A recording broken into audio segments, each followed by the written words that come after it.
What's up sa inyo mga ka-thumbs up and welcome sa Martin Approved. But you will remember me for centuries.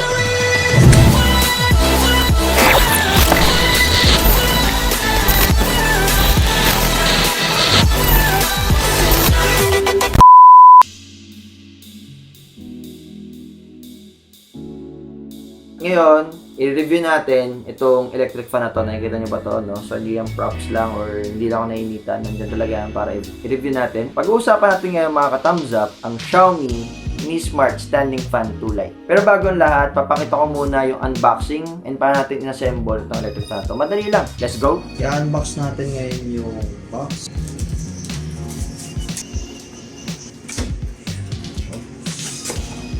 Okay, what do we have here? So we have here the screws and some other adapters. Kasama rin dito yung manual. We have here the base. Then we have here the cage. Ito yung ating mismong Xiaomi Smart Standing Fan. And from there, also we have this extension. Pwede kasi itong gawing stand fan. At the same time, pwede rin siyang gawing desk fan. So, it's your preference na kung gusto mo siyang gawing stand fan, you need this. But if you don't want to, pwede mo itong tabi. So, okay, let's assemble the fan. First, kailangan kunin mo yung lower stand. Kukonect natin siya dun sa upper stand. Ang gagawin natin is gagawin natin siyang stand fan. So, ayan, connect natin yung mismong stand dun sa base. So, ito yung base. So, you need to put it the front. Then, meron tayong tornilyo dito. Meron ding allen wrench. You need to put this base screw dun sa base. There's a big hole there. So, you can screw it properly. So, let's turn this upside down. Carefully screw it. So, yan. Okay. Let's make it tighter. So, tight. Tight na siya. So, good. Then, we need to assemble yung kanyang fan assembly dito. So, ito turn down to counterclockwise. As you can see here, it has 1, 2, 3, 4, 5, 6, 7 blades. So, kakaiba yung concept. So, let us put this one here. Kailangan daw natin hanapin yung arrow. So, ito yan. And put it on the top. Like so. Merong parang form, di ba dito? And you would see that the arrow is on the top. Meron siyang maliit na screws or somewhat spaces here to fit into this mold, no? So, hindi ka pwede magkamali kasi hindi din talaga siya papasok. So, ito yung pinaka mga knobs. So, this one is the fan knob and then this one is the rear grill knob. So, put it there. It really fits. Yan. Kapit na yung grill natin. Next is the blades. Siyempre, tatapat natin yung pinaka bakal, yung parang T or yung cross dun sa pinaka guhit. Ayan. Dun sa fan. Like that. Like so. Okay? Let's put it there. Nice and tightly. I don't want to destroy the fan itself. Let's put the front grill now. As you can see here, this is a front grill. See, there's two markings there. There's the left and the right. So, if i-fit mo raw to, meron ka rin makikitang marking dun sa kanyang front grill. Ayan. So, itatapat mo siya una dun sa left. Like that. So, medyo kakaiba to. So, hindi to yung the conventional merong latch dito na chuck, tapos chuck, tapos chuck, and then secure na. So, yan. It's like that. Then, to secure the grill, kailangan itapat daw siya dun sa right mark. So, I don't know how can I... Okay. Okay. There. Then, the last part is to install a lock screw here at the bottom. Then, your fan is ready to go. So, yan. So mga ka-thumbs up, before we continue on this video, kung hindi ka pa nakasubscribe sa channel na to, please hit that subscribe and bell notification icon para manatili ka updated sa mga videos na ina-upload natin dito sa channel na to. So, ayan. Itong smart fan na to ay available for 2,399 pesos. Available siya sa Lazada and Shopee. I will put in the description yung link kung saan pwede siyang bilhin. Ako nabili ko siya sa Lazada. So, yun yung ilalagay ko link sa description. Click nyo na lang. Bale, itong electric fan na to, smart fan siya.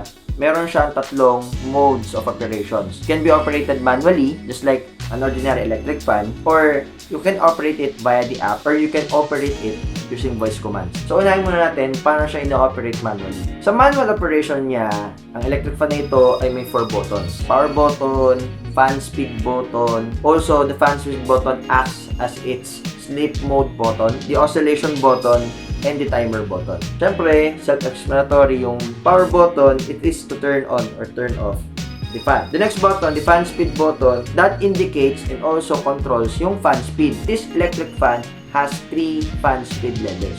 Kagaya ng ating conventional electric fans. So, ito yung 1, ito yung 2, ito yung 3. Ngayon, nabanggit ko kanina, yung fan speed button also acts as a sleep mode button. Ang gagawin na natin is to long press. So, currently, nasa 3rd level siya, number 3. So, long press natin. Yan, diba? Napansin nyo, humina. Then, lalakas uli yan. Maya-maya. Ayan. Then, hihina siya ulit. Yung sleep mode kasi ng electric fan na to, parang ini-activate niya yung thermostat while ensuring the sound levels to be low para mas makatulog tayo ng mahimbing. So, yung isang mode is yung direct breeze. Yun yung normal na mode ng electric fan. The third button is yung oscillation button. Naka-steady siya ngayon. Pag pinindot ko yung oscillation button, ayan. Magpapan siya from left to right and vice versa. Basically, yung oscillation button, kagaya nung umiikot na ginaganon sa electric fan natin, yung sa mga basic electric fans natin. Ang kaibahan lang nito, dun sa mga basic electric fans, pwede natin siyang ipan manually. Diba? Pero ito, it is not advisable to do so kasi pwede mong masira yung mechanism niya sa kanyang neck. Kasi medyo nandun yung mga circuitries niya and yung board. Some boards are fitted on the neck. So, talagang kailangan mong pinutin yung oscillation button to pan it on a certain direction na gusto mo. Ang maganda naman doon, pwede mo siyang ipan upwards or downwards. And the last button is the timer button. And that's it. That's how you manually operate this electric fan. Napakadali lang, 4 buttons, napakadaling kabisaduhin. And there's the symbols naman, so hindi ka malilito. Aside from controlling it manually, you can connect it via the Xiaomi Home or Mi Home app. So, ito, papakita ko sa inyo pa. First, dapat nakasaksak muna siya dun sa power outlet. So, ayan, nakikita nyo, nakasaksak naman. Then, pipindutin natin tong dalawang buttons na to. Ayan, yung power and yung kanyang fan speed sabay. Hanggang sa makarinig tayo ng beep and blinking orange dun sa Wi-Fi LED indicator. Ayan, nakita nyo nag-beep and then merong blinking orange. Then, dun sa phone natin, syempre dapat naka-download na dito yung ating Mi Home or Xiaomi Home app. So, punta tayo sa Mi Home. Ayan, nakikita nyo, Mi Home. Tapos, pag nag-login kayo or gumawa kayo ng account, automatically, dadaling kayo ng app sa parang simulation ng bahay nyo. So, para mag-add kayo ng gadget, ayan, nakikita nyo no devices yet.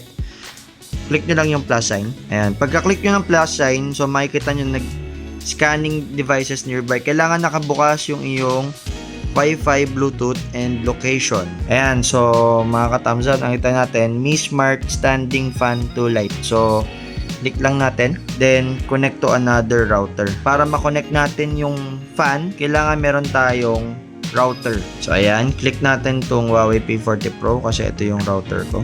Then, lalagay mo syempre yung password dun sa router. After mailagay yung password, click mo next. Then, magko-connect yung phone mo using the app dun sa ating smart fan, dun sa fan to light. So, sabi dito, bring phone closer to device. So, approximately, pwede na tong ganyang kalapit. Pag nag-fail, pwede nyo lang ulitin yung connection. So, ayan, nag-connect siya. Then, sending message to device. Okay na. And then, i-connect ngayon ng app, yung fan, dun sa router, kung saan kumunik itong phone na to, itong app na to. So, ayan, afterwards, connected na siya doon sa network. Papipiliin ka niya automatically kung saang room mo siya ilalagay. So, as of now, nasa living room tayo. So, click natin yung living room. Then, next. Then, kung gusto mong palitan yung pangalan ng device mo, let's say gusto mong paikliin, pwede mo rin gawin. Pero ako, I want to make it yung kung ano lang yung original na name niya. And then, let's get started. So, pwede mong i-share yung home sa iba mong kasama sa bahay para makontrol din nila yung fan. So, yan. Click mo lang dito yung agree. So, yung user agreement and privacy policy. And then, makikita mo kaagad yung sa UI ng app, yung interface, meron turn on button, direct breeze and sleep mode, fan speed settings, oscillation, delayed turn off, indicator or yung LED indicator, notification sound, and child lock. So, isa-isahin natin yan. Siyempre, turn on muna natin. So, ayan, papakita ko sa inyo. Pinutin natin turn on. So, ayan. Bumukas yung ating fan. So, currently, naka-direct breeze siya at ang fan speed niya ay 1 at ang oscillation niya nakapatay. Lakasan natin, gawin natin 2. Ayan, medyo bumilis. And 3. So, ayan mga ka-thumbs up. Alam ko, rinig nyo yung hangin. So, try nating pumunta ng sleep mode. So, sleep mode, like kanina nasabi ko, bumabagal and bumibili siya kasi mini-maintain yung temperature at the same time yung sound levels. So, pwede mo rin babaan yung fan speed niya habang nasa sleep mode. Then, yung sumunod na part is yung oscillation. So, pag pinindot natin yung oscillation, automatically, magsasway yung head ng fan from left to right and back and forth. So, yan. And ito, yung delayed turn off. Dito, pwede mo siyang iset. Depende sa kung ano ang gusto mo hanggang 8 hours. So, yung 8 hours yung pinakasagad. And ang maganda doon sa app is that you can adjust it. Bawa, gusto mo 4 and 30 minutes. Yung may butal. So, mas accurate. And then, indicator. Ano naman to? Pag pinatay ko to, mawala yung indicator dun sa likod. So, yung mga ilaw niya sa likod. Pag binuksan ko, buksan natin. So, ayan yung indicators niya. Pwede mo siyang patayin. Notification sound. Kung gusto mo, lalo na pag matutulog ka na, patayin mo. So, kahit anong gawin mo dyan, doon sa app, di na siya tutunog. And yung huli is yung child lock. Pag inactivate mo yung child lock, kahit anong gawin mo doon sa button, hindi siya mamamatay or kung ano man, hindi mababago yung settings na sinet mo doon sa app. So, ayan. Diba? So, kumukontra yung system niya. Aside from those functions, meron pang ibang options na pwedeng gawin dito sa app. Pinutin mo lang tong 3 dot settings menu, and then you can see na meron siyang scheduled on and off. So nakakatuwa to kasi kung gusto mo naka-aircon ka and then you need to turn off the aircon and you need to automate na mabuhay yung fan. Bawa, naka-set na patayin mo yung aircon ng 6 AM in the morning. Pwede mong iset na mabuhay yung fan, and schedule on time ng 6 AM in the morning. So, set mo siya. Ayan. 6 AM. Ganon. Para siyang alarm. Pero at the same time, automation siya. Or you can say na also, you want to use the fan on a certain time period. Let's say, from 4 AM to 6 AM. So, pwede rin. Ito yung on. So, pili ka lang. Ayan. 22 hours. Ito yung, 10:48. And then, off niya is 1 AM. Pwede yan. So, ganun. Or, pwede mo rin nga i-schedule yung off. So, that's all for the functions of the app and how to connect the fan to the app to your smartphone. So, ang ganda lang kasi para siya nagiging wireless remote na kahit saan ka dun sa bahay, makakontrol mo yung fan. So, kung ano ba, naiwan mo nakabukas yung electric fan, pwede mo siyang patayin, maririnig mo yung beep, and then, patay na siya. And lastly, you can control it using voice commands like Google Assistant. So, sample natin. Hey Google, turn on fan. Got it. Turning MI Smart Standing Fan 2 light on. So, papatayin natin. Okay Google, turn off fan. Alright. Turning MI smart standing fan to light off. So, yan. Pwede natin siyang buhayin or patayin using our voice command. But other than that, wala na siya ibang functions but to turn on and turn off the fan. We cannot really command our Google Assistant to do some other functions like to increase the fan speed level or to oscillate the fan, just the turn on and turn off function. So mga ka-thumbs up, ano nga bang masasabi natin dito sa smart fan na ito? Simulan naman natin sa pros and cons. Pros niya firstly is yung minimalistic but elegant design. Minimalistic white ang color niya. Basically babagay siya sa kung anong mang color scheme ang meron sa mga bahay natin. Napakadali niya mag-blend in sa kung anong mang kulay. The design is not very cheap also, so very elegant looking. Yung material sa ginamit dito is premium plastic, hindi siya yung cheap plastic na madaling mag-brittle over time. So nakikita ko dito na maganda yung pagkakagawa. Even the base, plastic pero sturdy. Apart from that, even though meron siya sleep mode, para sa akin kahit naka-direct breeze mode siya, tahimik siya. Hindi kagaya ng ibang electric fan na may lagitek or something na parang medyo maingay yung makina. Ito, tahimik tong electric fan na to. So I can sleep well even naka-direct breeze mode pa siya. Sa price naman niya na 2,399 pesos, isa to sa mga pinakamurang smart fan na available ngayon sa market. Actually, most of the smart fan available na Philippines are made by Xiaomi. And itong Fan 2 Lite ay isa dun sa mga category nila na parang entry level na smart fan. Meron kasi siyang kapatid na 1C na mas mura sa kanya at price of 1,999. Then, meron pa siyang mga higher end na kapatid na nag-range from 3,000 to 5,000. And lastly, this fan only has a 38 watt capacity. So 38 watts lang siya. Unlike yung mga standing fans natin na nasa 60 watts pataas. Some are 80, some are 100. Pero to ay 38 watts lang. Nga pala kung magtataka kayo, standing fan to pero ngayon naka desk fan mode siya. Kung nakita nyo kanina sa assembly, ginawa natin siyang stand fan. You can have the option to do it as a desk fan. Just remove yung parang ating extension pole or extension stand. And then, you can have it as a desk fan. Ngayon, sa cons naman, first of all, syempre, yung price niya. Hindi siya practical na electric fan. Well, given na ito ay hindi naman talaga isang ordinary basic fan, this is a smart fan, hindi ka natin masisisi na pricey siya. But at the end of the day, mapapaisip ka, it is still an electric fan with a price of over 2,000 pesos. Compared sa mga basic stand fan na available for only half the price of this electric fan. And both of them naman, basic and this is smart fan, does the job of every electric fan. Another thing, maliit siya. As in, yung diameter nitong blades or yung diameter nitong mismong grill, maliit siya comparing it to a basic stand fan. Also, mahihina din yung 1 and number 2 niya. Yung sa electric fan natin, 1, 2, 3.